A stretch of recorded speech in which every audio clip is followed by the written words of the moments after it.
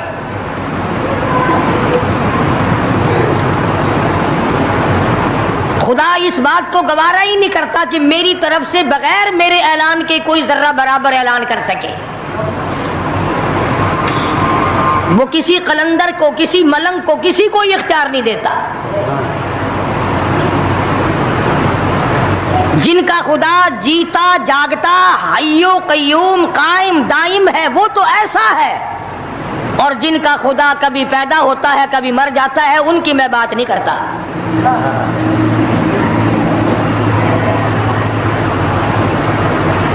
پروردگار عالم نے ایک طریقے کا سوال کر دیا، اگر تم میرے معاملات میں شریک کار بنتے ہو تو آؤ پھر ایک ناخون بنا کے دکھاؤ، ایک بال بنا کے دکھاؤ، درخت کا ایک پتا بنا کے دکھاؤ، پتھر کا ایک روڑا بنا کے دکھاؤ، مٹی کا ایک ذرہ بنا کے میرے سامنے لاؤ. پروردگار عالم نے فرمایا، چلو تم سے گائے کیا بنواؤں گا، بھینس کیا بنواؤں گا، بکری کیا بنواؤں گا، زمین و آسمان تم کیا بناؤ گے، چاند سورج ستارے کیا بناؤ گے، انسان تو بنانا تمہارے بس کا کام کہاں ہے. لَن يَخْلُقُوا ذُبَابًا، تم مجھے مکھی کا ایک پر بنا کے تو دکھاؤ.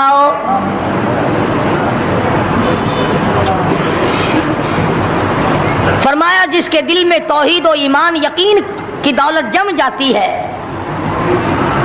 وہ لوگ تو دنیا ہی میں ایمان کا مزہ چکھتے رہتے ہیں، ایمان کی لذت آتی ہے.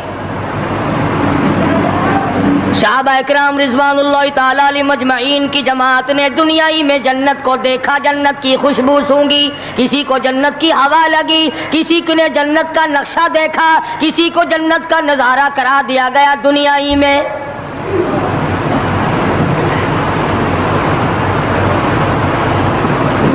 خوش نصیب تھے وہ لوگ جنہوں نے محنت سے اپنی آخرت کو بنایا، اپنی قبر کو بنایا، اپنی تمام تر زندگی میں کبھی بے فکری سے بسر نہ کی، رات کو سوچا، دن کو سوچا، صبح کو خیال کیا، شام کو خیال کیا. یہ ناپائیدار زندگی ہے، یہ ختم ہونے والی زندگی ہے، اس لیے مجھے دائمی زندگی کی کچھ تیاری کرنی چاہیے. ان لوگوں نے کمائی کی اور محمد کریم صلی اللہ تعالی علیہ وسلم کے ساتھ رہے، دنیا میں ان کو جنت کے مزے آیا کرتے تھے.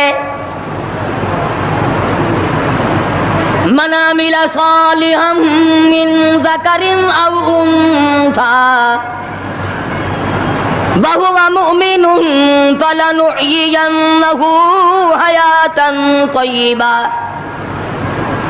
محنت کرنی پڑتی ہے، تکلیف اٹھانی پڑتی ہے، پریشانی جھیلنی پڑتی ہے، جب جا کر کچھ کام بنتا ہے، استقامت کے ساتھ کام بنتا ہے، جہاد فی سبیل اللہ کے ساتھ کام بنتا ہے، گردنیں کٹانے سے کام بنا کرتا ہے، اپنی جانوں کا قیمہ بنوانے سے کام بنا کرتا ہے، پھونک مارنے سے نہ کبھی کام بنا اور نہ آج بن سکتا ہے۔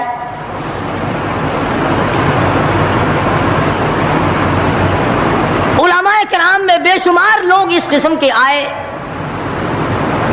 جو استقامت کا پہاڑ ثابت ہوئے۔ ان میں سے بعض نے یہ لکھا ہے کہ بعض مرتبہ کھانے میں ایسا مزہ آتا تھا جیسے جنت کے کھانے کا مزہ آتا ہے۔ شاہ عبد الرحیم صاحب رائے پوری رحمہ اللہ، خدام نے عرض کیا حضرت پورا مہینہ گزر جاتا ہے رمضان المبارک کا، کچھ دو چار نوالے دو چار لقمے کھا تو لیا کرو۔ تو فرمانے لگے میں اللہ پاک کا قرآن کریم دن کو پڑھتا ہوں، رات کو پڑھتا ہوں، سارا دن تلاوت کرتا ہوں، ساری رات تلاوت میں لگا رہتا ہوں، اور لوگوں تمہیں کیا معلوم ہے جب میں خدا کا قرآن پڑھتا ہوں میرے منہ میں جنت کے پھلوں کا مزہ آتا رہتا ہے۔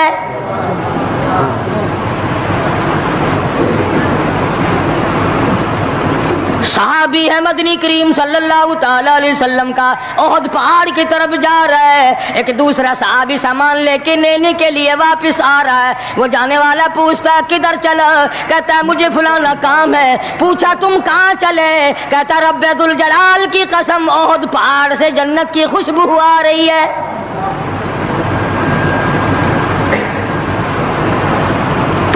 تھے یہ لوگ ارادے کے، استقامت اس قدر مضبوط تھی دنیا کی کوئی طاقت ان لوگوں کو نہیں ہلا سکی۔ سید عطا اللہ شاہ صاحب بخاری رحمہ اللہ، علماء اکرام کی پگڑی تھی، علماء کے آبرو تھے شاہ صاحب، علماء کی عزت تھی۔ امرتسر میں جلسہ کیا شاہ صاحب نے، اطلاع ملی بہار میں لوگوں نے حسین احمد مدنی کی پگڑی اتار کر جلا دی۔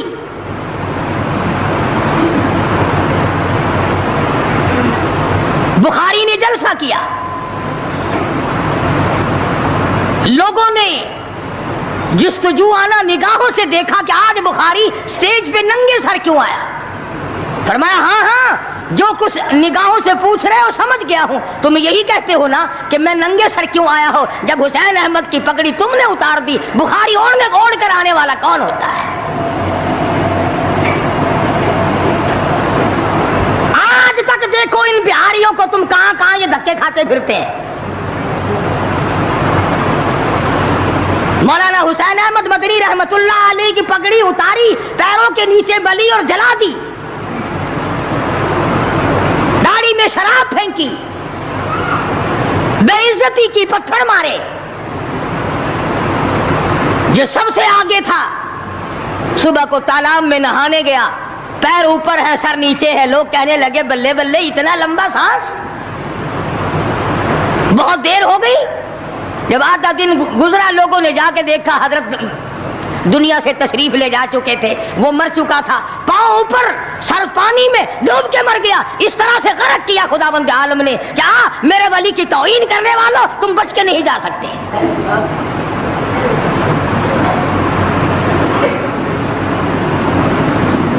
جلندھر کے اسٹیشن پہ مولانا کی توہین کرنے والا یہاں فیصل آباد میں آیا، لوگوں نے اٹھا کر بھٹے کی چمنے میں ڈال کر خاک کر دیا۔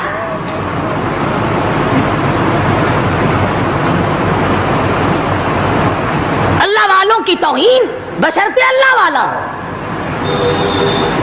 ڈھنگ والا نہ ہو، فریب والا نہ ہو، ٹھگی والا نہ ہو، کتے بلی والا نہ ہو، اللہ والا ہو، خدا اس کا انتقام لیتا ہے۔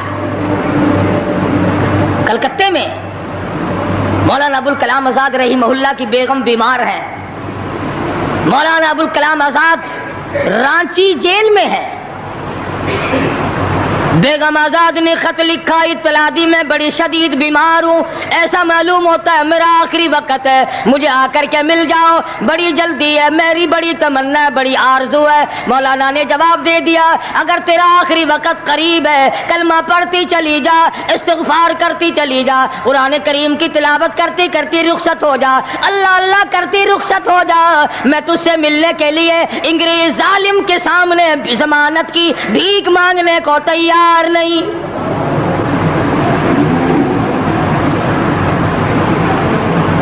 آج یہ جو علماء کی توہین کرتے ہیں، کبھی اخباروں میں لکھ کر فلاں مخالف تھا پاکستان کا، تم نے پاکستان کا کون سا کندھا دے رکھا ہے، تم نے پاکستان کا کیا سنوارا، تم نے پاکستان کا کیا بنایا، آدھا پاکستان بیچ کے کھا گئے اور تمہیں پوچھنے والا کوئی نہیں۔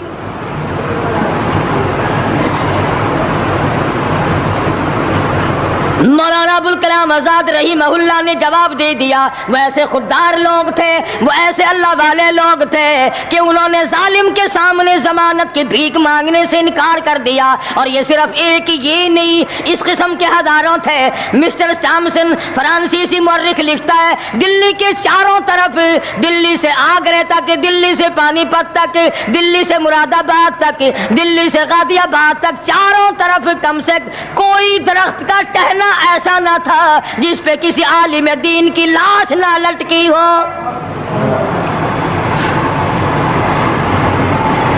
اور چوری کھانے والوں تمہیں کیا پتا ہے، پاکستان کو بھون بھون کر کھانے والوں تمہیں کیا پتا ہے، پاکستان کی قوم کا چمڑا اڈھیڑنے والوں تمہیں کیا معلوم ہے، پاکستان کی آبرو برباد کرنے والوں تمہیں کیا معلوم ہے، پاکستان کی عزت کو تباہ کرنے والوں تمہیں کیا معلوم ہے کہ علماء کرام کا کیا کردار ہے۔ 400 عربی مدرسے تھے دلی کے چاروں طرف، ایک بھی طالب علم باقی نہ رہا، نہ ناظم کو رہا، نہ محتمم رہا، تمام کے تمام پڑھنے والے پڑھانے والے اساتذہ بھی طالب علم بھی تمام کے تمام انگریز ظالم سے ٹکرا کر شہید ہو گئے۔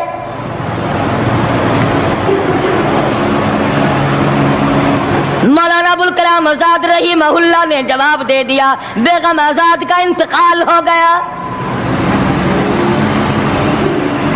بیگم آزاد کا انتقال ہو گیا۔ مولانا آزاد کی بیوی کا جنازہ کلکتے کی بازاروں سے نکل رہا ہے۔ وہ مسلمان جو انگریز کا پیشاب چاٹا کرتے تھے، جو انگریز کی لید چاٹا کرتے تھے، انگریز کے گھوڑوں کی میموں کا تھوک چاٹنے والے مسلمان بیگم آزاد کے جنازے پہ لٹھ برسائے، لٹھ مارے مولانا آزاد کی بیگم کے جنازے پہ۔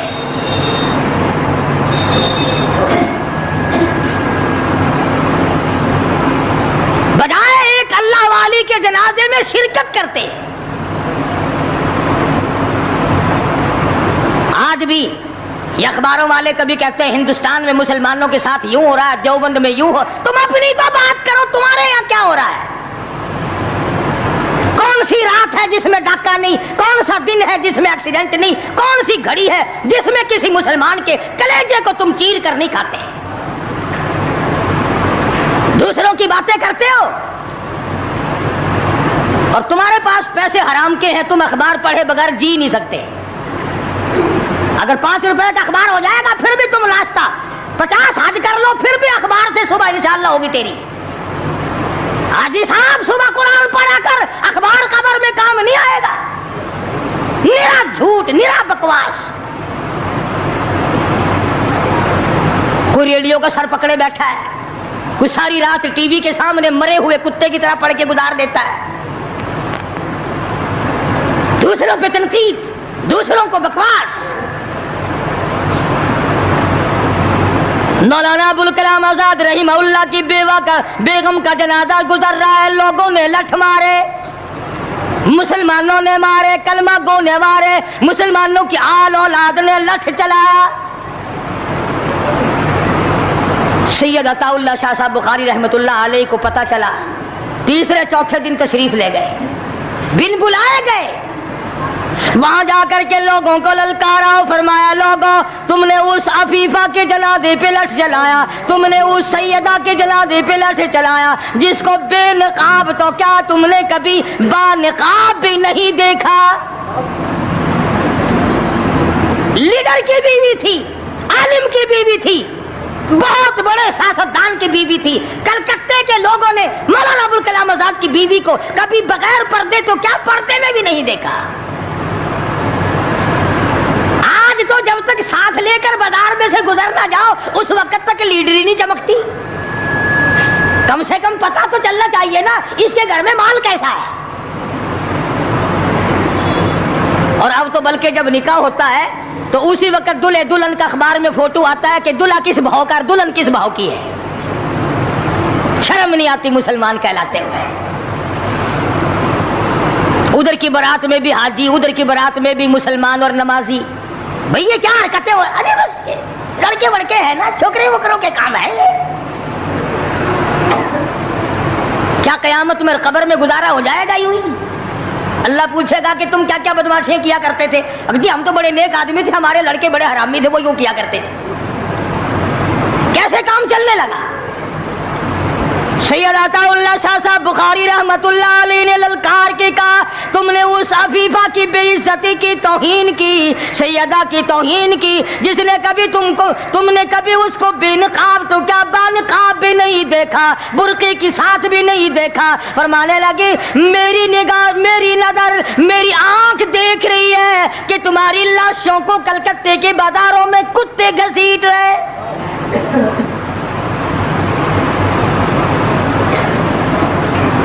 ہفتہ نہیں گزرا, 8 دن نہیں گزرے کہ ہندو مسلم فساد ہوا اور مسلمانوں کی لاشوں سے کلکتے کا بازار بھرا. جب مقابلے کا وقت آتا پھر نہیں یہ جاتے. جو سب سے بڑے ایمان کے ٹھیکیدار ہے, اسلام کے ٹھیکیدار ہے, بہت بڑے, ان سے کبھی تو پوچھ لیا کرو کہ تم میں سے افغانستان کتنے حضرات تشریف لے گئے ہیں, فلسطین کتنے گئے ہیں, کیا کریں گے افغانستان جا کے, کیا کریں گے فلسطین جا کے. یہی جمعرات کو 2 پلیٹیں اور زیادہ صاف کر لیں گے. جب مقصد کھانا ہی ہے. وہ ایک مولوی بیمار ہو گیا بیچارہ, تو ڈاکٹر کے پاس لے گئے بڑی مشکل سے چارپائی پہ ڈال کر. تو وہ اتنی سی پیالی میں مکسر بنا کے لایا دوا کا. انہوں نے کہا حضرت یہ پی لیجئے. کہنے لگا بولے اگر اتنی جگہ ہوتی تو 1 پلیٹ اور نہ ڈال لیتا. کدھر ہے جگہ دوا کی؟ جن کا مقصد صرف کھانا, جن کا مقصد صرف پینا ہے, وہ کیا کریں گے ادھر ادھر جا آ کر, کیا کریں گے ان کو.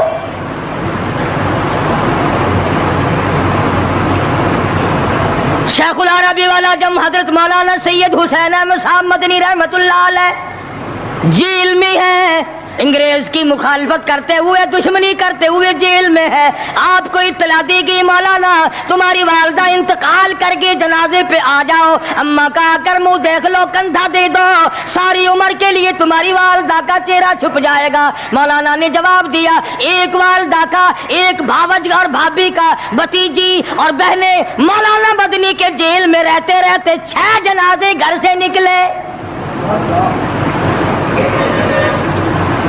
6 جنازے گھر سے نکلے. ہر وقت اطلاع دی گئی تشریف لاؤ, آ کے جنازے میں شرکت کرو, اماں کا چہرہ دیکھ لو, اماں کو اپنے ہاتھوں سے دفن کر دو.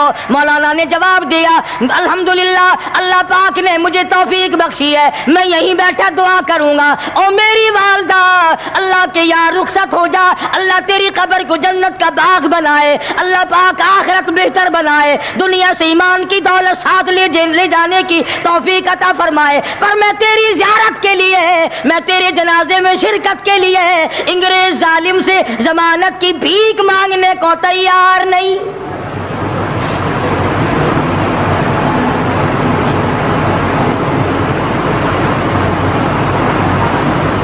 سوا سو سال علماء دین انگریز ظالم سے ٹکرائے, مراٹھوں سے ٹکرائے, ڈوگروں سے تمام ان ہندوؤں سے, سکھوں سے, ڈوگرا پارٹی جو تھی اس سے ٹکرائے, تمام سے شاہ اسماعیل شہید، مولانا سید احمد بریلوی رحمۃ اللہ علیہ، ان حضرات نے جہاد کیا اور لاکھوں آدمی ان کے ساتھ ہو کر شہید ہوا۔